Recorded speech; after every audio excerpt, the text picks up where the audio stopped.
ব্যক্তি বিভিন্ন জিনিসের টিকিট বিক্রি করে বেড়াচ্ছে, বিভিন্ন জিনিসের কনফার্মেশন দিয়ে বেড়াচ্ছে। যারা এইসব কথা বলে তারা শিরিক করছে। আপনি যদি তাদের কথা শোনেন আপনিও শিরিকের পর্যায়ে পড়ে যাবেন। 1971 সালে তারা তাদের নিজেদের স্বার্থ রক্ষার্থে কিভাবে লক্ষ লক্ষ মানুষকে হত্যা করেছে। বিএনপির দায়িত্ব হচ্ছে দেশকে সঠিকভাবে পরিচালনা করা। যে আমাদের সামনের সময়গুলো কিন্তু খুব ভালো নয়, সামনে অনেক কঠিন সময়ে অপেক্ষা করছে আমাদের জন্য। যে কোনো মূল্যে দুর্নীতির লাগাম টেনে ধরতে হবে, যে কোনো মূল্যে আইন শৃঙ্খলা পরিস্থিতির লাগাম টেনে ধরতে হবে। আমরা দৃঢ়ভাবে অত্যন্ত আত্মবিশ্বাসের সঙ্গে বলতে পারি, এই বাংলাদেশে যদি দুর্নীতির লাগাম টেনে ধরতে পারে তাহলে একমাত্র বাংলাদেশ জাতীয়তাবাদী দলই পক্ষেই সেটা সম্ভব। এই কাজগুলো যদি আমরা করতে পারি তাহলেই একমাত্র মানুষের ভাগ্যের পরিবর্তন করা সম্ভব। স্বৈরাচারের সময় আমরা দেখেছি কিভাবে আদালতকে ইনফ্লুয়েন্স করা হতো। বিএনপি পেরেছিল দেশকে দুর্নীতি থেকে বের করে নিয়ে আসতে। ইনশাল্লাহ আগামী দিনেও বিএনপি পারবে। বিসমিল্লাহির রহমানির রহিম। দেশ গড়ার পরিকল্পনা, এই অনুষ্ঠানের সম্মানিত সভাপতি জনাব রুহুল কবির রিজভী, মঞ্চে উপস্থিত জয়েন্ট সেক্রেটারি সোহেল সহ আমার সামনে উপস্থিত আলোচক বৃন্দ এবং ছাত্র দলের প্রিয় ভাই ও বোনেরা, আসসালাম আলাইকুম। আমাদের অনুষ্ঠানটার নাম আমরা আজকে কি দিয়েছি? আমাদের অনুষ্ঠান নামটাই আমরা দিয়েছি দেশ গড়ার পরিকল্পনা। প্রিয় ভাই বোনেরা, তোমরা যদি নিশ্চয়ই তোমাদের মধ্যে অনেকেই জানো, ইতিহাসের পাতা থেকে তোমরা জানো, বিভিন্নভাবে তোমরা জানো, শুনেছো, যারা সিনিয়র নেতৃবৃন্দ আছে সবার কাছ থেকে তোমরা তোমাদের জুনিয়র যারা আছে তাদেরকে নিশ্চয়ই বলেছো। এখানে আমাদের আজকে সভাপতি সাহেব ওনার বক্তব্যে একটি কথা বলেছেন যে দেশ স্বাধীনের পরে, 90-এর স্বৈরাচারের আন্দোলনের পরে বিভিন্ন সময় দেশ যখন সংকটের সময় ছিল, সংকটের ভিতর দিয়ে গিয়েছে, এবং তারপরে বাংলাদেশের জনগণ যখন বিএনপিকে দেশ পরিচালনার দায়িত্ব দিয়েছে তখন ধীরে ধীরে কিন্তু বিএনপি অবস্থার পরিবর্তন ঘটিয়েছে, অবস্থার উন্নতি ঘটিয়েছে বিএনপি। প্রিয় ভাই বোনেরা, এই মুহূর্তে আমরা যদি দেখি, আমরা আগামী 2 মাস পরে একটি নির্বাচন প্রত্যাশা করছি। এই দেশটি গত 16 বছর যেই স্বৈরাচার পালিয়ে গিয়েছে, যেই স্বৈরাচারকে বাংলাদেশের জনগণ বিতাড়িত করেছে আন্দোলনের মাধ্যমে, সেই স্বৈরাচার এই দেশের প্রত্যেকটি ক্ষেত্রকে কিভাবে ধ্বংস করে দিয়ে গিয়েছে এটি আমরা জীবনের পরতে পরতে অনুভব করতে পারি। কিভাবে দেশের অর্থনৈতিক ব্যবস্থা ভেঙে দিয়ে গিয়েছে, কিভাবে দেশের আইন শৃঙ্খলা ভেঙে দিয়ে গিয়েছে, কিভাবে দেশের শিক্ষা ব্যবস্থাকে ধ্বংস করে দিয়ে গিয়েছে, কিভাবে দেশের স্বাস্থ্য ব্যবস্থাকে ধ্বংস করে দিয়ে গেছে, কিভাবে দেশের প্রাকৃতিক অবস্থাগুলোকে, নদী নালা খাল বিল বন জঙ্গলকে ধ্বংস করে দিয়ে গিয়েছে, কিভাবে দেশের কৃষি যেটাই বলি না কেন সব কিছুকে যেভাবে ধ্বংস করে দিয়ে গিয়েছে। এর ভুক্তভোগী কিন্তু এই দেশের মানুষ। এখন এই মুহূর্ত পর্যন্ত আত্মবিশ্বাসের সঙ্গে আমরা বলতে পারি বাংলাদেশের জনপ্রিয় রাজনৈতিক দল হিসাবে বিএনপির দায়িত্ব হচ্ছে দেশকে সঠিকভাবে পরিচালনা করা। দেশের মানুষ যখন বিএনপিকে দেশের দায়িত্ব পরিচালনার দায়িত্ব দেবে, প্রিয় ভাই বোনেরা, যেদিন স্বৈরাচার পালিয়ে যায় আমাকে মহাসচিব সাহেব তখন ফোন করলেন, ফোন করে বললেন যে জাতীয় সরকার গঠিত করলে ভালো হয় কিনা, অথবা আমরা জাতীয় সরকারে যাব কিনা। তখন বিভিন্ন রকম একটা হেফাজত কন্ডিশন। আমি তখন বলেছিলাম যে আমরা জনগণের রায় মাথা পেতে নেব, আমরা জনগণের কাছে যাব, আমরা জনগণ যে সিদ্ধান্ত দিবে তাই আমরা মাথা পেতে নেব। কাজেই আমি সেই মুহূর্তে মনে করেছিলাম যে জাতীয় সরকারে আমরা যাব না। আমাদের লক্ষ্য, আমাদের উদ্দেশ্য সবকিছু নিয়ে আমরা জনগণের সামনে দাঁড়াবো। আমরা স্লোগানে বলি যে জনগণই আমাদের সকল ক্ষমতার, রাজনৈতিক ক্ষমতার উৎস। কাজে জনগণই যদি আমাদের রাজনৈতিক ক্ষমতার উৎস হয়ে থাকে তাহলে কেন আমরা জনগণের সামনে গিয়ে দাঁড়াবো না? আমাদের লক্ষ্য বলবো দেশকে নিয়ে, জনগণকে নিয়ে, আমাদের উদ্দেশ্য বলবো দেশকে নিয়ে, জনগণকে নিয়ে, এবং জনগণ যে সিদ্ধান্ত দেবে আমরা মাথা পেতে সে সিদ্ধান্ত নিব। প্রিয় ভাই বোনেরা, তোমাদের নিশ্চয়ই মনে আছে আজকে থেকে প্রায় 3 বছর আগে বাংলাদেশে তখনও স্বৈরাচার বিপুল দাপটে এই দেশের মানুষের বাক স্বাধীনতার গলা টিপে রেখেছে, দেশের মানুষের রাজনৈতিক অধিকারের গলা টিপে রেখেছে। কিন্তু সেই রক্তচক্ষুকে উপেক্ষা করে আমরা দেশের মানুষের সামনে সংস্কার প্রস্তাব দিয়েছিলাম, যেটি 31 দফা হিসেবে পরিচিত সকলের কাছে, তাই নয়? মনে আছে নিশ্চয়ই তোমাদের। এই 31 দফার মধ্যে তোমরা এই 31 দফা মানুষের কাছে নিয়ে গিয়েছ। আজকে আমরা 31 দফার ভেতর থেকে বিভিন্ন শ্রেণীর মানুষের কিভাবে আমরা ভাগ্যের পরিবর্তন ঘটাতে পারি, সংক্ষেপে তোমাদের সামনে আজকে 8টি সাবজেক্ট উপস্থাপন করা হয়েছে। এর মধ্যে আছে, এখানে এক বোন বলেছে, ক্ষুদ্র জনগোষ্ঠীর প্রতিনিধিত্ব হিসেবে বলেছে, তার প্রশ্নটি অন্যরকম ছিল। অন্য অনেকেই বলেছে, শিক্ষা নিয়ে বলেছে, অনেক কিছু নিয়ে বলেছে। দেখো, বাংলাদেশ যখন 1971 সালে স্বাধীন হয়, সেই স্বাধীনতা যুদ্ধে লক্ষ লক্ষ মানুষ যুদ্ধ করেছে, লক্ষ লক্ষ মানুষ প্রাণ দিয়েছে যুদ্ধে। অর্থাৎ দেশটি স্বাধীন করার জন্য কিন্তু লক্ষ লক্ষ মানুষকে এক কাতারে এসে দাঁড়াতে হয়েছে। আজকে আমরা দেশ গড়ার পরিকল্পনা, এই কাজটি যদি আমাদেরকে সফল করতে হয়, সারাদিন যে সকল বিষয় নিয়ে তোমরা আলোচনা করলে, এই কাজগুলোকে নিয়ে যদি আমাদের সফল করতে হয়, অর্থাৎ দেশকে যদি সামনে নিয়ে যেতে হয়, মানুষকে যদি তার অবস্থান পরিবর্তন করে ভালো অবস্থানে নিতে হয়, তাহলে আমাদের সকলকে কাঁধে কাঁধ মিলিয়ে কাজ করতে হবে। 5ই আগস্টের পর থেকে আমি গত প্রায় 1 বছরের বেশি সময় ধরে বলে আসছি যে আমাদের সামনের সময়গুলো কিন্তু খুব ভালো নয়। সামনে অনেক কঠিন সময়ে অপেক্ষা করছে আমাদের জন্য। বিভিন্নভাবে বিভিন্ন রকম ষড়যন্ত্র বিভিন্ন জায়গায় হচ্ছে। এই ষড়যন্ত্র রুখে দিতে পারে এই দেশের জনগণ, এবং এই ষড়যন্ত্র জনগণকে নিয়ে সাথে রুখে দিতে পারে বিএনপি, বাংলাদেশ জাতীয়তাবাদী দল। এই ষড়যন্ত্র রুখে দেবার একমাত্র উপায় হচ্ছে গণতন্ত্র, গণতন্ত্র এবং গণতন্ত্র। আমরা যদি গণতন্ত্রকে প্রতিষ্ঠিত করতে পারি, যে কোনো মূল্যে জনগণের মতামতকে প্রতিষ্ঠিত করতে পারি, তাহলে অবশ্যই অনেক ষড়যন্ত্রকে আমরা রুখে দিতে পারবো। কিন্তু ষড়যন্ত্রকে রুখে দিতে পারলেও তারপরেও কিন্তু সামনে অনেক কঠিন সময়। একটু আগেই আমি বলেছি, এবং তোমরা নিজেরাও জানো, তোমরা আজকে ছাত্র দলের প্রতিনিধি হিসাবে এখানে প্রত্যেকে উপস্থিত আছো। ছাত্র হিসাবে তোমাদের নিজেদের ধারণা আছে, প্রত্যেকটি ক্ষেত্রে একটি অরাজকতা বিরাজ করছে। কাজে আমরা এখানে আজকে অর্থনীতি নিয়ে আলাপ করেছি। আমরা এখানে তরুণ যে সমাজ, কয়েকজন তোমরা প্রশ্ন করেছে, তরুণ যে সমাজ, তাদের সামনে সবচেয়ে বড় যেই সমস্যাটি, তাদের কর্মসংস্থানের বিষয়, এই কর্মসংস্থানের বিষয় নিয়ে আমরা আজকে এখানে আলাপ করেছি। আমরা দেশের মানুষের স্বাস্থ্য নিয়ে এখানে আলোচনা করেছি।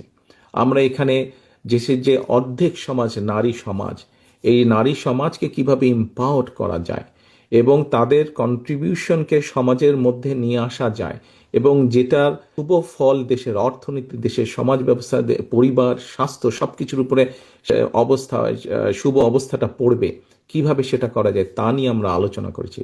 দেশের পরিবেশ নিয়ে আমরা আলোচনা করেছি। দেশের শিক্ষা ব্যবস্থা নিয়ে আমরা আলোচনা করেছি। কিভাবে শিক্ষা ব্যবস্থাকে আমরা গড়ে তুলতে পারি, কিভাবে শিক্ষকদেরকে আমরা গড়ে তুলতে পারি সুন্দরভাবে, কারণ শিক্ষকদেরকে যদি আমরা গড়ে তুলতে পারি, তাহলে ভবিষ্যৎ শিক্ষা ব্যবস্থাকেও সুন্দরভাবে গড়ে তুলতে পারবো। কিন্তু এই কাজগুলো করা কিন্তু কঠিন কাজ, নট ইম্পসিবল, কিন্তু অনেক কঠিন কাজ। এবং দেশ এবং জাতিকে যদি নেতৃত্ব দিতে হয়, তাহলে অবশ্যই একটি পরিকল্পনা আমাদের সামনে থাকতে হবে। আমি ব্যক্তিগতভাবে বিশ্বাস করি একটি বিষয়, আমরা যতগুলো পরিকল্পনা নিয়েছি, এই পরিকল্পনাগুলোকে সফল করতে হলে যেরকম আমাদের যোগ্য ব্যক্তিদেরকে বিভিন্ন জায়গায় দায়িত্ব দিতে হবে, কিন্তু তার থেকেও 2টি বড় ইম্পর্টেন্ট বিষয় আছে, যেই 2টি বিষয়কে যে কোনো মূল্যে আমাদেরকে অ্যাড্রেস করতে হবে। এবং এই 2টি বিষয়কে যদি আমরা অ্যাড্রেস করতে না পারি, আমাদের পুরা জাতি এবং দেশ সংকটের মধ্যে পড়বে। কি 2টি বিষয়? এক, দুর্নীতি, যে কোনো মূল্যে এই দুর্নীতির লাগাম টেনে ধরতে হবে। 2, আইন শৃঙ্খলা পরিস্থিতি, যে কোনো মূল্যে আইন শৃঙ্খলা পরিস্থিতির লাগাম টেনে ধরতে হবে। যদি আমরা দুর্নীতি এবং আইন শৃঙ্খলার লাগাম টেনে ধরতে না পারি, তাহলে আমরা যে পরিকল্পনাগুলি গ্রহণ করেছি মানুষের স্বাস্থ্য নিয়ে, দেশের ভবিষ্যৎ সন্তানদের শিক্ষা ব্যবস্থা নিয়ে, নারী সমাজকে এম্পাওয়ার্ড করার জন্য, দেশের কৃষি ব্যবস্থা, প্রত্যেকটি পরিকল্পনা আমাদের বাধাগ্রস্ত হবে, স্লো হয়ে যাবে আমাদের। সেজন্যই আমাদের সরকার গঠনের সুযোগ পাওয়ার সাথে সাথে সর্বপ্রথমে আমাদেরকে নজর দিতে হবে, সর্বপ্রথমে আমাদেরকে ব্যবস্থা করতে হবে দুর্নীতির লাগাম কিভাবে আমরা টেনে ধরব। বিএনপি 2001 সাল থেকে 2006 সাল পর্যন্ত যখন দেশ পরিচালনার দায়িত্বে ছিল, তার আগে যেই স্বৈরাচারকে বিদায় করা হয়েছিল, সেই স্বৈরাচার যখন দেশ ক্ষমতায় ছিল, সেই সময় কিভাবে তারা দুর্নীতিতে দুর্নীতি ছেয়ে ফেলেছিল দেশকে, এবং 2001 সালে দায়িত্ব পাবার পরে কিভাবে খালেদা জিয়ার সরকার ধীরে ধীরে ধীরে ধীরে দুর্নীতির অবস্থার উন্নতি ঘটিয়েছিল, দুর্নীতি থেকে ধীরে ধীরে কিভাবে দেশকে বের করে নিয়েছিল, একটি আন্তর্জাতিক সংস্থার যে অ্যানালাইসিস, সেই অ্যানালাইসিস একদম পুরা সুন্দরভাবে তোমাদের সামনে তুলে ধরা হয়েছে সেই লিফলেটটার মধ্যে। কাজেই আমরা দৃঢ়ভাবে, অত্যন্ত আত্মবিশ্বাসের সঙ্গে বলতে পারি, এই বাংলাদেশে যদি দুর্নীতির লাগাম টেনে ধরতে পারে, তাহলে একমাত্র বাংলাদেশ জাতীয়তাবাদী দলই পক্ষেই সেটা সম্ভব। সেইটি করা সম্ভব একমাত্র কারণ আমরা অতীতে করেছি, আমরা ইনশাল্লাহ ভবিষ্যতে দেশের মানুষ দিলে ভবিষ্যতে ইনশাল্লাহ আমরা সেই কাজটি করিয়ে দেখাতে পারবো। এই যে স্বৈরাচার, পলাতক যে স্বৈরাচার, তারা বিএনপির সম্পর্কে যেসব মিথ্যা প্রপাগান্ডা ছড়াতো, আমরা ইদানিং লক্ষ্য করছি কিছু কিছু ব্যক্তি বা দল ঠিক একই সুরে গান গাইছে বা একই সুরে কতগুলো কথা বলার চেষ্টা করছে। এখন প্রশ্ন হচ্ছে, তাদেরও তো দুইজন ব্যক্তি আমাদের সাথে সেই সময় সরকারে ছিল। এই দুজন ব্যক্তি পৃথিবীতে আর নেই। দুজনই সিনিয়র মানুষ, দুজনই সিনিয়র রাজনীতিবিদ ছিলেন। তারা গত হয়েছেন। কাজেই যে মানুষ নেই তাদের সম্পর্কে অবশ্যই খারাপ কথা বলা উচিত নয়। তাদের প্রতি পরিপূর্ণ সম্মান রেখেই বলতে চাই, সেই দুইজন ব্যক্তির বিএনপি সরকারে শেষ দিন পর্যন্ত থাকা প্রমাণ করে দেয়, দুটো জিনিস প্রমাণ করে যৌক্তিকভাবে। এক, তারা অবশ্যই পূর্ণ কনফিডেন্স ছিল খালেদা জিয়ার উপরে যে খালেদা জিয়া দুর্নীতির বিরুদ্ধে যুদ্ধ করছে, সেজন্যই তারা শেষ দিন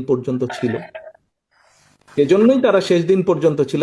এখন তাদের দলের অন্য যে যত বড় বড় কথা বলি কি না কেন, খালেদা জিয়া শেষ দিন পর্যন্ত দুর্নীতির বিরুদ্ধে যুদ্ধ করেছে এবং দুর্নীতির অবস্থার পরিবর্তন ঘটেছে, এই আত্মবিশ্বাস তাদের মধ্যে ছিল। তারা দেখেছিল সেই সরকারকে, কারণ তো সরকারের ভেতরেই ছিল, সেজন্যই তারা শেষ দিন পর্যন্ত এই বিএনপি সরকারের সাথে তারা ছিল। আমরা এইভাবেই ধরে নিব, আমরা অন্য কিছু বলতে চাই না। কেউ কেউ বলে থাকে, কেউ কেউ বলে থাকে যে তাদের বিরুদ্ধে কোনো কিছু অভিযোগ পাওয়া যায় না। আজকে যখন নিরপেক্ষ কোর্ট বসেছে, স্বৈরাচারের সময় আমরা দেখেছি কিভাবে আদালতকে ইনফ্লুয়েন্স করা হতো, কিন্তু স্বৈরাচার পালিয়ে যাওয়ার পরে মোটামুটি আমরা বলতে পারি যে আদালত এখন নিরপেক্ষতা আমরা আশা করি। সেই নিরপেক্ষ আদালত থেকে আমরা দেখেছি কারো বিরুদ্ধেই কোনো জিনিস প্রমাণিত হয়নি, এটি ছিল প্রোপাগান্ডা। কাজেই আমাদেরকে আজকে এই কনক্লুশনই আসতে হবে যে একমাত্র বিএনপি পেরেছিল দেশকে দুর্নীতি থেকে বের করে নিয়ে আসতে। ইনশাল্লাহ আগামী দিনেও বিএনপি পারবে। বিগত বিএনপি সরকারের সময় আমরা বিভিন্ন আইন শৃঙ্খলা বাহিনী তৈরির মাধ্যমে আমরা দেশে আইন শৃঙ্খলা পরিস্থিতির উন্নতি ঘটিয়েছিলাম। হ্যাঁ, পরবর্তীকালে আমরা দেখেছি যে এই যে বিগত যে স্বৈরাচার পালিয়ে গেছে, তারা তাদের ক্ষমতার অপব্যবহার করে সেই আইন শৃঙ্খলা বাহিনীকে রাজনৈতিক স্বার্থে ব্যবহার করেছিল এবং রাজনৈতিক স্বার্থে ব্যবহার করে পুরা জাতি দেশকে বিশ্বের সামনে কলঙ্কিত করেছে। সেই আইন শৃঙ্খলা বাহিনীকেও তারা কলঙ্কিত করেছে, সেটি হচ্ছে তারা অপব্যবহার করেছিল। কিন্তু বিএনপি দেশের স্বার্থে কোনো কিছু বিবেচনা, রাজনৈতিক প্রিফারেন্স না দিয়ে বরঞ্চ কিভাবে মানুষের শান্তি শৃঙ্খলা প্রতিষ্ঠিত করা যায়, কিভাবে দেশের আইন শৃঙ্খলা প্রতিষ্ঠিত করা যায়, তার প্রতি মনোযোগী ছিল। সেটাই ছিল বিএনপির কাছে প্রায়োরিটি, যে বাংলাদেশের মানুষের শান্তি শৃঙ্খলা, আইন শৃঙ্খলা যদি ফিরিয়ে আনতে হয়, সেটিও বিএনপির পক্ষেই করা সম্ভব। প্রিয় ভাই বোনেরা, কিছু কিছু মানুষ বা কোনো গোষ্ঠী ইদানিং বলতে শুনেছি বা বিভিন্ন জায়গায় কেউ কেউ সোশ্যাল মিডিয়ায় বলে যে অমুককে দেখলাম, তমুককে দেখলাম, তমুককে দেখলাম। এবার অমুককে দেখুন, যাদের কথা বলে অমুককে দেখুন, প্রিয় সহকর্মীবৃন্দ, তাদেরকে তো দেশের মানুষ 1971 সালেই দেখেছে। 1971 সালে তারা তাদের নিজেদের স্বার্থ রক্ষার্থে কিভাবে লক্ষ লক্ষ মানুষকে হত্যা করেছে, ঠিক যেভাবে পতিত স্বৈরাচার পালিয়ে যাওয়ার আগে হাজারো হাজারো মানুষকে হত্যা করেছিল ক্ষমতা ধরে রাখার জন্য। এই যাদেরকে কেউ কেউ বলে যে একবার দেখুন না এদেরকে, তাদেরকে দেশের মানুষ 71 সালেই দেখেছে নিজেদের রাজনৈতিক স্বার্থ রক্ষার্থে লক্ষ লক্ষ মানুষকে শুধু হত্যাই করেনি, তাদের সহকর্মীরা কিভাবে মা বোনদের ইজ্জত পর্যন্ত লুট করেছিল। এই কথাটি আমাদেরকে মনে রাখতে হবে। প্রিয় ভাই বোনেরা, আমাদের লক্ষ্য একটাই, আমাদের উদ্দেশ্য একটাই, কি? দেশকে আমাদের গড়তে হবে। এই দেশকে শহীদ জিয়া গড়েছেন। দেশ স্বাধীনের পরে যখন এই দেশে দুর্ভিক্ষ হয়েছে, শহীদ জিয়া যখন দেশ পরিচালনার দায়িত্ব পেয়েছিলেন, এই দুর্ভিক্ষ কবলিত দেশকে উনি খাদ্য রফতানির দেশে পরিণত করেছিলেন। ঠিক একইভাবে পরবর্তীতে 90 স্বৈরাচারের পরে এই দেশকে আবারও দেশনেত্রী খালেদা জিয়া গড়েছিলেন। 2001-এর পরে আবারও ধ্বংসপ্রাপ্ত দেশকে, একটু আগেই বললাম তোমাদের সামনে একদম তথ্য প্রমাণ আছে, দুর্নীতি নিমজ্জিত একটি দেশকে কিভাবে খালেদা জিয়া আবার উপরে উঠে নিয়ে এসেছিলেন। প্রিয় সহকর্মীবৃন্দ, অনেক আলাপ হয়েছে, অনেক তর্ক বিতর্ক হয়েছে। গত 1 বছর ধরে আমরা দেখেছি, পত্রিকার পাতা খুললেই, টিভি চালালেই, ইউটিউবে গেলেই আমরা দেখেছি বিভিন্ন সংস্কার নিয়ে আলোচনা হয়েছে।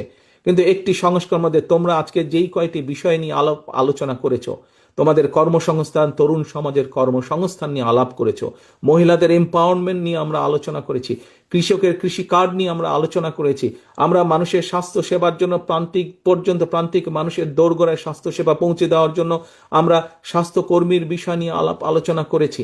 আমরা আরো আলোচনা করেছি কিভাবে আমরা খাল খনন করব, কিভাবে আমরা বৃক্ষরোপণ করব। তোমাদের কাছে একটি প্রশ্ন, বিগত 1 বছর ধরে আমরা যে সংস্কার আলোচনা দেখলাম, বহু দলের এই যে সরকার যে উদ্যোগ গ্রহণ করেছিল, এগুলি, এই যে আজকে তোমরা এই যেই বিষয়গুলি নিয়ে আলোচনা করেছো, সেই বিষয়গুলো কি তোমরা মনে করো এই প্রত্যেকটি বিষয় প্রত্যেকটি সাধারণ মানুষের জীবনের সাথে সম্পর্কিত? হ্যাঁ, যেগুলা সংস্কার নিয়ে আলাপ হয়েছে, এর মধ্যে বিএনপিও 3 বছর আগে অনেক কিছু বলেছে, সেই সংস্কারগুলো প্রয়োজন। তবে সবচাইতে বেশি প্রয়োজন মানুষের ভাগ্যের পরিবর্তন। এই কাজগুলো যদি আমরা করতে পারি, তাহলেই একমাত্র মানুষের ভাগ্যের পরিবর্তন করা সম্ভব। এবং মানুষের ভাগ্যের পরিবর্তন হলে, মানুষের যখন তরুণ যুবক যুবতীরা যখন চাকরি বাকরি কর্মসংস্থান করতে পারবে, কৃষক যখন কৃষি কার্ডের মাধ্যমে ধীরে ধীরে স্বাবলম্বী হয়ে উঠবে, নারী যখন ফ্যামিলি কার্ডের মাধ্যমে ধীরে ধীরে স্বাবলম্বী হয়ে উঠবে, যখন আমরা দেশের মানুষের আস্তে আস্তে ধীরে ধীরে রোগীর সংখ্যা কমিয়ে ফেলতে পারবো, যখন আমাদের খাল বিলগুলোতে পানি থাকবে, বন্যা হবে না, তখনই মানুষের ভাগ্যের পরিবর্তন ঘটবে। এবং মানুষের ভাগ্যের পরিবর্তন ঘটা মানে দেশের ভাগ্যের পরিবর্তন ঘটবে। বিএনপি বাংলাদেশকে সিঙ্গাপুরও বানাতে চায় না, মালয়েশিয়াও বানাতে চায় না, কানাডাও বানাতে চায় না, যুক্তরাষ্ট্র বানাতে চায় না। আমরা চাই একটি স্বাবলম্বী বাংলাদেশ, যেই বাংলাদেশে মানুষ দেশের ভিতরে কর্মসংস্থানের ব্যবস্থা থাকবে, খেয়ে পরে বেঁচে থাকবে, শান্তিতে থাকবে, যেখানে দুর্নীতি নিয়ন্ত্রণ থাকবে, দুর্নীতির লাগাম টেনে ধরতে আমরা সক্ষম হব। সেরকম একটি বাংলাদেশ চাই।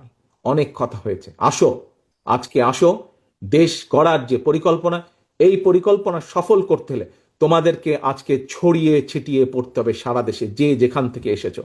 এবং শুধু ছড়িয়ে ছিটিয়ে পড়লে চলবে না, মানুষের দৌড় গোড়ায় চলে যেতে হবে। প্রত্যেকে দৌড় গোড়ায় চলে যেতে হবে। দলের একজন প্রতিনিধি হিসাবে, দলের অ্যাম্বাসাডার হিসাবে তোমাদের প্রত্যেককে, ছাত্র দলের প্রত্যেকটি নেতাকর্মীকে তোমার এলাকার, গ্রামের, ওয়ার্ডের, ইউনিয়নের গোড়ায় গোড়ায় চলে যেতে হবে, ঘরের দরজায় দরজায় চলে যেতে হবে। মা বোনদেরকে বলতে হবে তাদের জন্য আমরা কি করব, কৃষকদেরকে বলতে হবে তাদের জন্য আমরা কি করব, তরুণ যুবক যুবতীদেরকে বলতে হবে তাদের কর্মসংস্থানের জন্য আমরা কি করব। অর্থাৎ তোমাদের হাতে যে কাগজগুলো আছে, সেখানে প্রায় সমাজের প্রত্যেকটি মানুষের কোনো না কোনো একটি আশার আলো আছে। আমরা যদি একসাথে কাজ করি, ইনশাল্লাহ আমরা সেই বাংলাদেশ গড়ে তুলতে সক্ষম হব, যেই বাংলাদেশের প্রত্যাশা আমরা করি। অনেক সময় লাগবে, কষ্ট হবে, অনেক কঠিন, অনেক শত্রু আছে যারা আমাদেরকে বাধা দিবে, কিন্তু এই দেশের মানুষকে কেউ বাধা দিয়ে দাবিয়ে রাখতে পারেনি। ইনশাল্লাহ দেশ গড়ার পরিকল্পনা কাজ যখন আমরা শুরু করব বাংলাদেশের মানুষের রায় নিয়ে, তখনও ইনশাল্লাহ কেউ আমাদেরকে দাবিয়ে রাখতে পারবে না। কিন্তু তোমাদেরকে সকলকে যেতে হবে আজকে মানুষের দোরগোলায়, মানুষকে ঐক্যবদ্ধ করতে হবে। বিএনপি আগামী দিনে এই কাজ আপনাদের জন্য করতে চায়। তোমার দল কি? বাংলাদেশ জাতীয়তাবাদী দল। বাংলাদেশ জাতীয়তাবাদী দল এই কাজগুলো কৃষকের জন্য এই করতে চায়, নারী সমাজের জন্য এই করতে চায়, ছাত্র ছাত্রীদের জন্য এই করতে চায়, শিক্ষকদের জন্য এই করতে চায়, মসজিদের ইমাম মুয়াজ্জেম সাহেবদের জন্য এই করতে চায়। প্রত্যেকটি মানুষের কাছে তার তার মেসেজগুলো পৌঁছে দিতে হবে।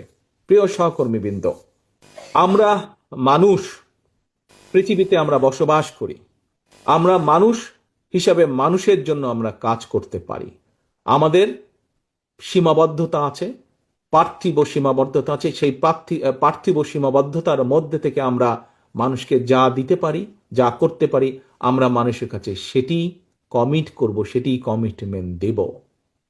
এখন যার মালিক আমি বা তুমি কেউ না, তার কমিটমেন্ট কি আমরা দিতে পারি? তার কমিটমেন্ট আমরা দিতে পারি না, যা আমাদের সাধ্যের বাইরে। এখানে আমরা মুসলমান আছি, অন্য ধর্মের মানুষও এখানে উপস্থিত আছে। মুসলমান হিসেবে আমরা বিশ্বাস করি এই পৃথিবীতে এবং পৃথিবীর বাইরে যাবতীয় যা কিছু আছে, আমরা যা কল্পনা করি, যা কল্পনা করতে পারি না, সকল কিছুর মালিক একমাত্র আল্লাহ রাব্বুল আলামিন। আমরা শুনেছি অনেক কিছু একটি রাজনৈতিক দলের কিছু ব্যক্তি বা বেশ কিছু ব্যক্তি বিভিন্ন জিনিসের টিকিট বিক্রি করে বেড়াচ্ছে, বিভিন্ন জিনিসের কনফার্মেশন দিয়ে বেড়াচ্ছে। তো এখন আমি যতটুকু বুঝি, অনেক মুরব্বী ব্যক্তি আছেন, বুজুর্গ ব্যক্তি আছেন ধর্মীয় বিষয়, আমি একজন সাধারণ নর্মাল একজন মুসলমান হিসেবে আমি যতটুকু বুঝি, যা আমার না, আমি যদি তা দেবার কথা বলি, অর্থাৎ যার যেটি আমার না সেটির কমিটমেন্ট যদি করি, তাহলে আমি তার সাথে পাল্লা দিচ্ছি। অর্থাৎ দোজক বেহেশত দুনিয়া সবকিছুর মালিক আল্লাহ, যেটার মালিক আল্লাহ, যেটার কথা একমাত্র আল্লাহ তাআলাই বলতে পারে, সেখানে যদি আমি কিছু বলতে চাই, আমার নর্মাল দৃষ্টিকোণ থেকে আমি বুঝি যে সেটি হচ্ছে শিরিক, সেটি হচ্ছে শিরিকের পর্যায়ে পড়ে। কাজে তোমাদেরকে ঘরে ঘরে যেতে হবে এবং বলতে হবে যারা এইসব কথা বলে তারা শিরিক করছে, আপনি যদি তাদের কথা শোনেন আপনিও শিরিকের পর্যায়ে পড়ে যাবেন। যার অধিকার একমাত্র আল্লাহ তাআলার, সেটি একমাত্র আল্লাহর অধিকার। কে কোথায় যাবে, কার ইহকালে কি হবে, পরকালে কি হবে, তার অধিকার একমাত্র, ডিসাইড করার অধিকার একমাত্র আল্লাহ। আমরা পৃথিবীতে মানুষ হিসাবে আমরা মানুষের দেখভাল যতটুকু সম্ভব আমাদের দৃষ্টি থেকে আমরা করতে পারবো, আমাদের শক্তি সামর্থ্য অনুযায়ী করতে পারবো। আমরা একালেরটা করতে পারবো, একালেরটা কম বেশি আমরা মানুষ হিসাবে যা আমাদেরকে ক্ষমতা আল্লাহ দিয়েছে তার ভিতরে করতে পারবো। যা ক্ষমতার বাইরে তা আমরা করতে পারবো না। কাজী যারা এসব কথা বলে তারা ইনেবে শিরিক করছে। একজন মুসলমান হিসেবে আমি সেটাই বুঝি।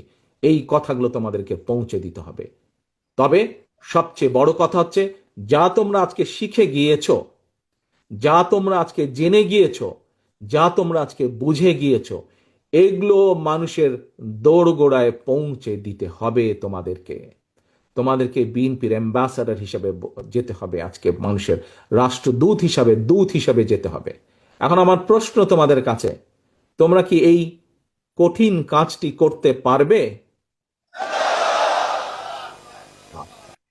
যদি তোমরা এই কঠিন কাজটি করতে পারো, তাহলে ইনশাল্লাহ বিএনপি দেশ গড়ার যে পরিকল্পনা, সেই পরিকল্পনার পক্ষে ইনশাল্লাহ আমরা জনগণের রায় পাব এবং জনগণের রায় ইনশাল্লাহ পেলে ইনশাল্লাহ আমরা এই পরিকল্পনাকে ধীরে ধীরে পর্যায়ক্রমিকভাবে বাস্তবায়ন করব ইনশাল্লাহ।